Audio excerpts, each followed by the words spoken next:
राधे राधे, जय श्री कृष्णा। मैं सीमा सिंह आप सभी धर्म प्रेमियों को सादर प्रणाम करती हूँ। आज मैं आपको बचबारस की कहानी सुनाने जा रही हूँ। अगर आप बचबारस का व्रत करते हैं तो आपको कहानी जरूर सुननी चाहिए, इससे व्रत का पूरा फल मिलता है। आइए अब हम बचबारस की कहानी सुनते हैं। एक बार की बात है, भादवे का महीना था। बचबारस के दिन इंद्र की इंद्राणियाँ पूजा करने के लिए धरती पर आई तो उन्हें एक गाय दिखाई दी। वे गाय की पूजा करने लगी। आगे से पूजा करे तो गाय सींग से मारे और पीछे से करे तो लात से मारे। तब इंद्र की इंद्राणियाँ बोली, हम तो तुम्हारी पूजा कर रहे हैं और तुम हमें मार रही हो। गाय माता बोली, मुझ अकेली को क्या पूछते हो, बछड़ा व गाय दोनों की पूजा करो। तब इंद्र की इंद्राणियों ने दर्भ का बच्चा बनाया और गाय के पास बैठाया और उसको अमृत के छींटे दिए, जिससे गाय के पास आते ही बछड़ा जीवित हो गया और गाय का दूध पीने लगा। गाय भी खुश हो गई और इंद्राणियों ने गाय और बछड़े को ढेरों आशीषें दिए और वापस इंद्रलोक में चली गई। गाय अपने बछड़े को लेकर शाम के समय वापस अपनी मालकिन के पास आई। जब मालकिन ने गाय के साथ बछड़े को देखा तो उसने घर में घुसने नहीं दिया। वो गाय से कहने लगी, मेरे तो कोई बच्चा नहीं है और तू बच्चा लेकर आई है। मेरे लिए भी बच्चा लेकर आएगी तभी मैं तुझे अंदर आने दूंगी। गाय माता ने कहा कि मालकिन, अगले साल बचबारस आएगी तब मैं आपको बेटा दूंगी।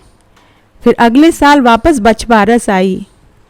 गाय वापस वन में चारा चरने के लिए गई। वापस इंद्र की इंद्राणियाँ गाय की पूजा करने के लिए आई।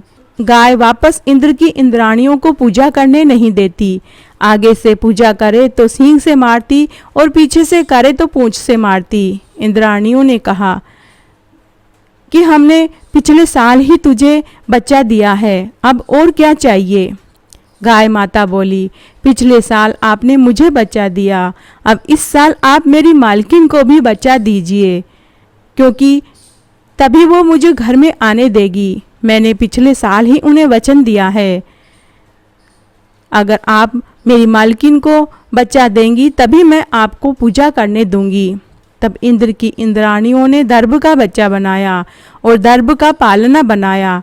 पालने को गाय के सींगों से बांधा और बच्चे को लिटाया और अमृत का छींटा दिया। फिर इंद्राणियों ने गाय की पूजा करी। जब इंद्राणियाँ पूजा करके चली गई तो गाय बच्चे को लेकर घर आई। गांव की औरतों ने ये देखा तो वो सेठानी से बोलने लगी कि अरे सेठानी, तेरी गाय तेरे लिए बच्चा लाई है। सेठानी ने गाय को गाजे बाजे के साथ घर के अंदर लिया और खूब मंगल गीत गवाए और पूरे गांव में लड्डू बंटवाए और गाय को खूब हरी हरी घास खिलाई। गाय माता ने सेठानी को बच्चा दिया। तो हे गाय माता, जैसे आपने सेठानी को बच्चा दिया वैसे सबको देना, भरा पूरा रखना, कहने वाले को, सुनने वाले को और हुकारा भरने वाले को। घटती हो तो पूरी हो, पूरी हो तो परवान चढ़े, भूले बिसरे नाम तेरे भंडार में भरे।